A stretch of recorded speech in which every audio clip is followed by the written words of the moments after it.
بسم الله الرحمن الرحيم. عدل النبي صلى الله عليه وسلم وأصحابه رضي الله عنهم. وأخرج البخاري عن عروة أن امرأة سرقت في عهد رسول الله صلى الله عليه وسلم في غزوة الفتح، ففزع قومها إلى أسامة بن زيد رضي الله عنهما يستشفعونه. قال عروة: فلما كلمه أسامة فيها تلون وجه رسول الله صلى الله عليه وسلم وقال: أتكلمني في حد من حدود الله تعالى؟ فقال أسامة: استغفر لي يا رسول الله. فلما كان العشي قام رسول الله صلى الله عليه وسلم خطيبا فأثنى على الله بما هو أهله، ثم قال: أما بعد، فإنما هلك الناس قبلكم إنهم كانوا إذا سرق فيهم الشريف تركوه، فإذا سرق فيهم الضعيف أقاموا عليه الحد. والذي نفس محمد بيده لو أن فاطمة بنت محمد صلى الله عليه وسلم سرقت لقطعت يدها. ثم أمر رسول الله صلى الله عليه وسلم بتلك المرأة فقطعت يدها، فحسنت توبتها بعد ذلك وتزوجت. قالت عائشة رضي الله عنها: كانت تأتي بعد ذلك فأرفع حاجتها إلى رسول الله صلى الله عليه وسلم. وقد رواه البخاري في موضع آخر ومسلم من حديث عائشة رضي الله عنها كذا في البداية، وأخرجه أيضا الأربعة عن عائشة كما في الترغيب.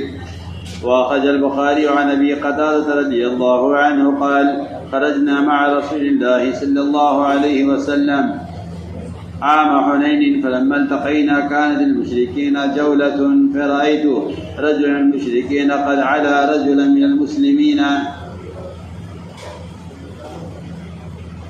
كانت للمسلمين جولة، فرأيت رجل المشركين قد علا رجلا من المسلمين، فضربته من ورائه على حبل عاتقه بالسيف، فقطعت الدرع وأقبل علي فضمني ضمة وجدت منها ريح الموت، ثم أدركه الموت فأرسلني، فلهقت عمر رضي الله عنه فقلت: ما بال الناس؟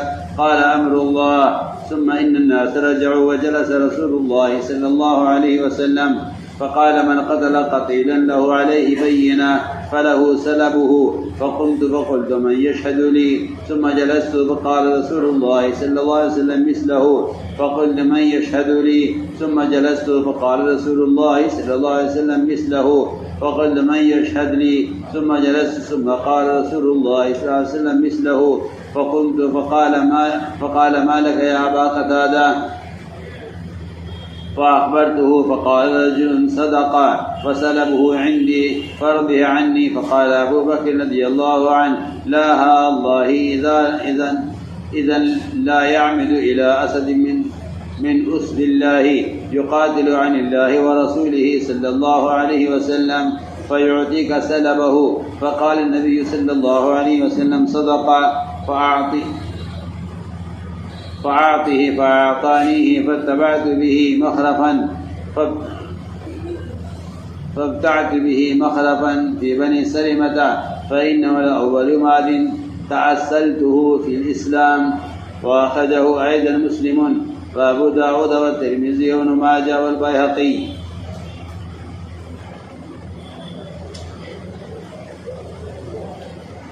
میرے دوستوں، عزیز و بزرگوں، بیجا کسی کی سفارش، لوگ رشوت پر، تعلقات پر، کسی کے احسانات کی وجہ سے بیجا سفارش کر دیتے ہیں اور ناحق سفارش کر گزرتے ہیں، کیونکہ جب ذاتی تعلقات دین پر غالب آ جاتے ہیں تو پھر تعلقات کی وجہ سے دین ضائع ہوتا ہے، اور بعض مرتبہ شخصی تعلقات کی وجہ سے مظلوم کا حق ضائع ہوتا ہے اور ظالم کا ساتھ دیا جاتا ہے۔ جب مسلمانوں میں شخصی تعلقات دین پر بڑھ جائیں گے تو اس کے نتیجے میں تعصب پیدا ہوتا ہے، شخصی تعلقات کی وجہ سے شخصی تعلقات کی وجہ سے بھی تعصب پیدا ہوتا ہے کہ ہم اپنی قوم کا ساتھ دیں گے، ہم اپنے علاقے والوں کا ساتھ دیں گے، انہیں معلوم ہے حق، انہیں معلوم ہے کہ حق کیا ہے، لیکن ان کو ان کے شخصی تعلقات حق کا تعاون کرنے سے بھی روک دیتے ہیں۔ ہم نے بات عرض کی ہے کہ آدمی ناحق سفارش کرتا ہے،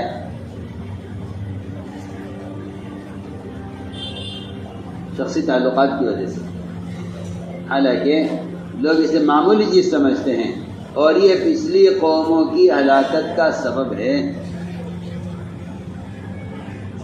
پچھلی قوموں کی ہلاکت کا سبب، پچھلی قوموں کی ہلاکت کا سبب ہے کسی کی ناحق سفارش کرنا، کسی کی ناحق سفارش، ناحق سفارش کسے کہتے ہیں؟ ناحق سفارش کہتے ہیں ظلم کا ساتھ دینا، بس اس سے اچھا اس کا کوئی ترجمہ نہیں ہو سکتا، کوئی مطلب نہیں۔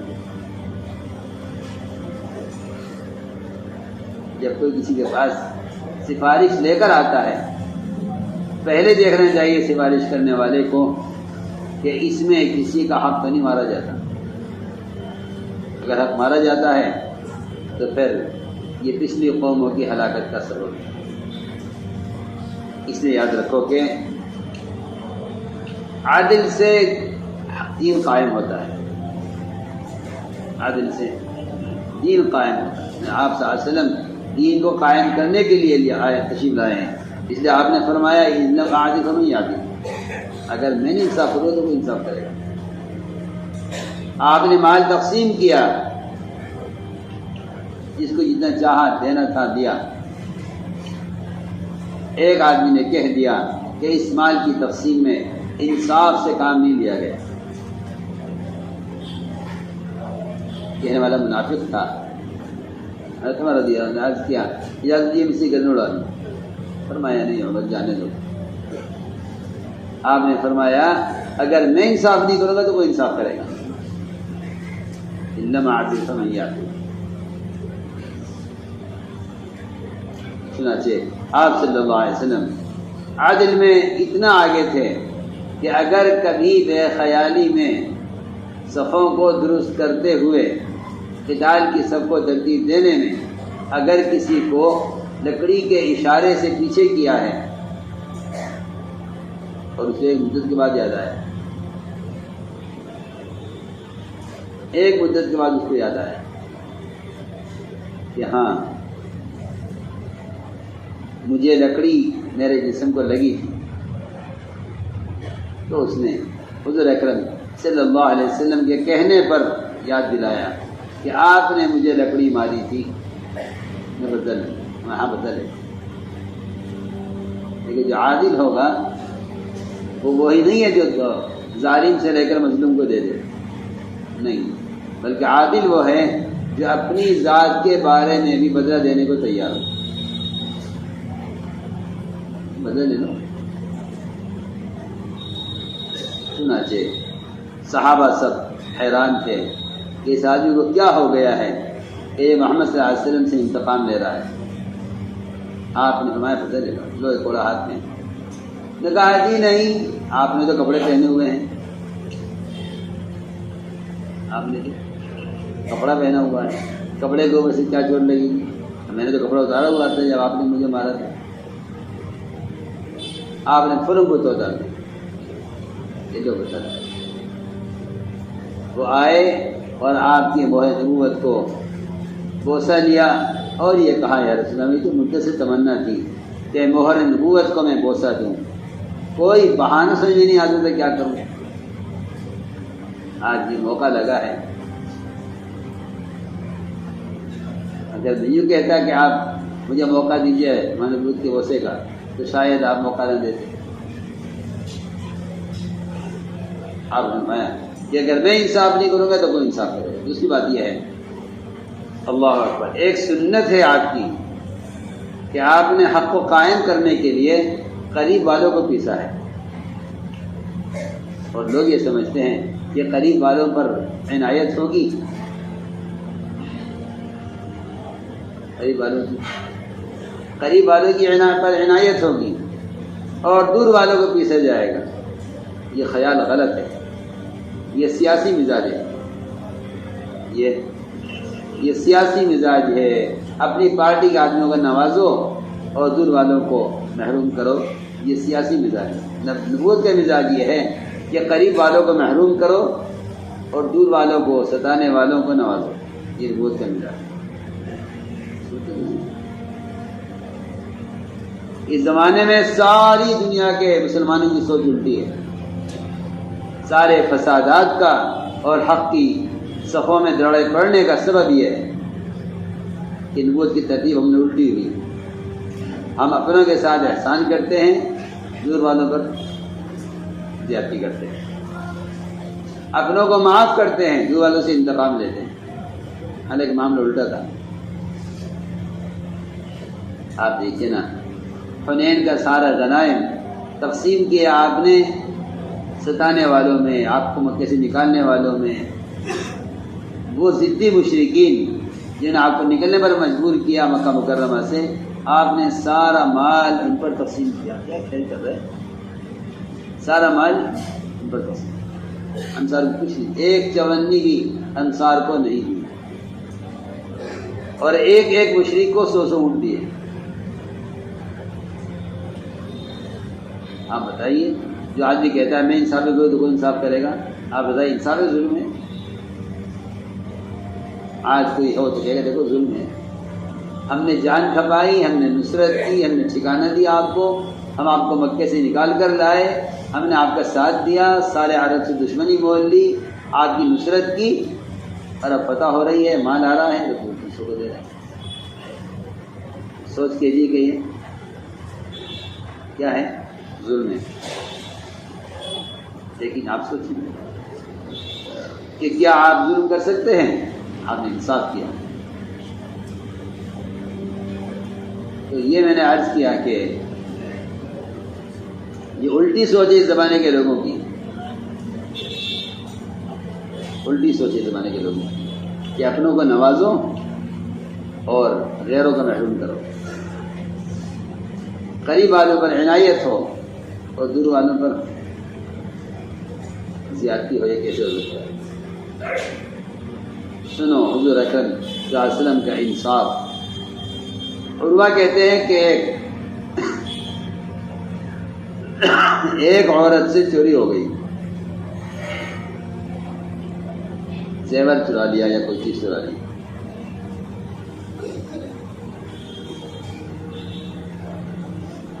عورت کا نام فاطمہ بتلایا جاتا ہے, مخزومیہ کوئی عورت تھی, لیکن بڑی باعزت اور بڑے گھرانے کی عورت تھی.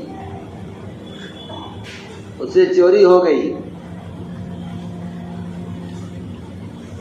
تو اب چور کا ہاتھ کاٹا جائے. چنانچہ سارے قبیلے والے پریشان کہ اتنی بڑی عورت ہے, اتنی باعزت عورت ہے, چوری کر لی ہے, اس کا ہاتھ کاٹا جائے گا تو ساری قوم میں بدنامی ہوگی. لہذا چل کر گھبرا کر آئے تو اسامہ بن زید کے پاس, اس لیے کہ یہ آپ کے محبوب تھے, کہ یہ سفارش کریں گے. آ کر ان سے مطالبہ کیا ہے سفارش کا. عروہ کہتے ہیں کہ جب حضرت اسامہ نے اس عورت کی سفارش کے بارے میں آپ سے بات کی تو آپ کا چہرہ غصے سے, آپ کے چہرے کا رنگ بدل گیا. فرمایا کیا تم مجھ سے اللہ کے حج کے بارے میں سفارش کرنے آئے ہو؟ حضرت اسامہ سمجھ گئے کہ مجھ سے غلطی ہو گئی. عرض کیا اللہ مجھے استغفار کر دیجئے, اللہ مجھے معاف کر دے. جب رات کا وقت ہوا, عشاء کا وقت ہوا, آپ صلی اللہ علیہ وسلم بیان کے لیے کھڑے ہوئے, اللہ کے حمد و ثنا کی جس کے اللہ اہل ہیں. پھر فرمایا سنو حمد و ثنا کی بات, تم سے پہلی قومیں ہلاک اسی لیے ہوئیں کہ جب ان میں کوئی شریف باعزت آدمی چوری کر لیا کرتا تھا تو اس کو معاف کر دیا کرتے, چھوڑ دیا کرتے تھے. اور اگر ان میں کوئی عام آدمی یا کوئی کمزور آدمی یا کوئی گرا پڑا آدمی کوئی چوری کرتا تھا تو اس کے ہاتھ کاٹے جاتے تھے, حد قائم کی جاتی تھی. قسم ہے ذات عالی کی, یہ قدر محمد کی جان ہے, اگر محمد کی بیٹی فاطمہ بھی چوری کرے گی تو میں اس کا ہاتھ کاٹوں گا. یہ انصاف ہے. چنانچہ آپ نے حکم دیا، اس عورت کا ہاتھ کاٹا گیا۔ اس عورت نے ایسی اچھی توبہ کی، ایسی اچھی توبہ کی، یہ بہت اچھی توبہ کی۔ اس کے بعد اس کی شادی ہوئی۔ وہ حضرت عائشہ کے پاس آیا کرتی تھی اور اپنی بات حضرت عائشہ سے کہا کرتی تھی۔ عائشہ رضی اللہ تعالیٰ عنہ اس عورت کی حاجت اور اس کی بات کو اللہ کے رسول کے سامنے پیش کیا کرتی تھی۔ ابو قتادہ کہتے ہیں کہ ہم حنین کے سال میں جو ہماری مقابلہ ہوا مشرکین سے تو مسلمانوں کے پیر اکھڑے، لیکن پھر اللہ تعالیٰ نے مسلمانوں کو فتح دی اور مشرکین کو شکست ہوئی۔ چنانچہ مسلمانوں میں سے ایک شخص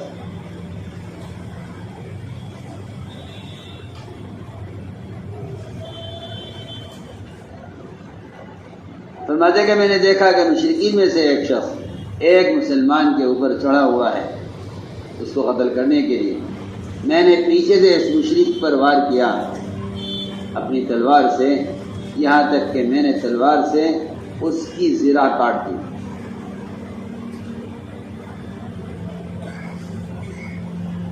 اور زرہ کٹی تو تلوار آگے بڑھی اور اس سے اس کی چہرہ کٹ گئی اور خون بہنے لگا، لیکن وہ اتنا طاقتور تھا کہ اس کے باوجود وہ اٹھا اور اس نے مجھے اتنی زور سے کھینچا کہ مجھے موت کا مزہ آ گیا، میں موت کے قریب ہو گیا، لیکن اس کا خون اتنا نکل چکا تھا کہ پھر وہ کمزور پڑا، اس نے مجھے چھوڑ دیا اور وہ مر گیا۔ پھر میں نے اس مشرک کا جو مال تھا، اس کے ہتھیار تھے، سامان تھا اس پر، وہ میں نے لے لیا۔ پھر میں حضرت عمر سے جا کے ملا، میں نے کہا کہ کیا ہوا مسلمانوں کو، کیوں پیر اکھڑ گئے تھے؟ حضرت عمر نے فرمایا اللہ کا حکم اسی طرح تھا۔ پھر مسلمان جمے اور اللہ نے فتح دی۔ چنانچہ حضور اکرم صلی اللہ علیہ وسلم غزوے سے فارغ ہو کر بیٹھے ہوئے تھے۔ آپ نے فرمایا کہ جو شخص اپنے مشرک قاتل کو قتل کرے گا، اس قاتل پر، مشرک پر جتنا بھی مال ہے، جتنا بھی اس مقتول پر مال ہے، وہ سب اس مسلمان کو ملے گا۔ جس فکر میں کھڑا ہوا، میں نے کہا صحابہ سے کہ بھئی کون میرے لیے گواہی دے گا؟ آپ نے فرمایا کہ جو آدمی، جو مسلمان کسی مشرک کو قتل کرے، ایسا مشرک جو اس کو قتل کرنا چاہتا تھا اور اس کے پاس ثبوت موجود ہے اور گواہ موجود ہے، تو اس کی گواہی پر اس کا سارا مال مسلمان کو دیا جائے گا۔ میں کھڑا ہوا، میں نے کہا کہ میرے لیے کون گواہی دے گا؟ کسی نے گواہی نہیں دی، میں بیٹھ گیا۔ پھر آپ نے یہی بات فرمائی، پھر میں نے کہا میرے لیے کوئی گواہ ہو، کسی نے گواہی نہیں دی، پھر بیٹھ گیا۔ اب پھر آپ نے یہ بات فرمائی، پھر کھڑا ہوا، میں نے پھر کہا کون گواہی دے گا میرے لیے؟ کوئی گواہ کھڑا نہیں ہوا میرے لیے، پھر میں بیٹھ گیا۔ پھر آپ نے پھر یہ بات فرمائی چوتھی مرتبہ، پھر میں کھڑا ہوا۔ فرمایا اے ابو قتادہ کیا بات ہے؟ میں نے آپ کو سارا قصہ سنایا کہ جی مجھے گواہ چاہیے کوئی۔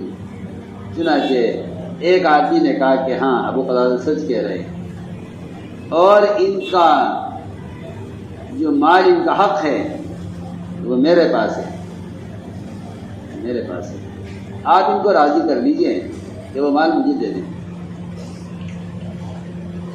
اس لیے کہ وہ مال چھپائے بیٹھا ہوا تھا ان کا، اور گواہی کے لیے کھڑا نہیں ہوتا تھا کوئی۔ چنانچہ ایک نے ہو کر کھڑا گواہی دی کہ ہاں یہ سچ کہہ رہے ہیں۔ تو اس نے کہا جی آپ ان کو راضی کر لیجئے، جو مال میرے پاس ہے وہ مجھے چھوڑ دیں، مجھے دے دیں۔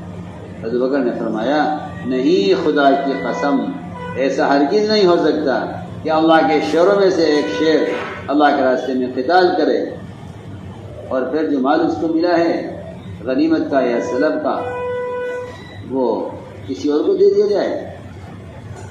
حضرت بکر نے فرمایا خدا کی قسم ایسا نہیں ہو سکتا۔ آپ نے فرمایا ابو بکر سچ کہہ رہے ہیں، آپ نے حکم دیا کہ مال ان کو واپس کر دو، چنانچہ اس نے وہ مال مجھے واپس کیا۔ میں نے پھر اس مال سے ایک باغ خریدا، اتنا مال تھا بنو سلمہ میں، اس مال سے میں نے باغ خریدا، اور یہ اسلام میں سب سے پہلا مال مجھے ملا ہے جس کو میں نے جمع کر کے باغ خریدا ہے۔ یہ اسلام میں مجھے سب سے پہلی غنیمت، سب سے پہلا مال مجھے ملا ہے کہ جس سے میں نے باغ تیار کیا۔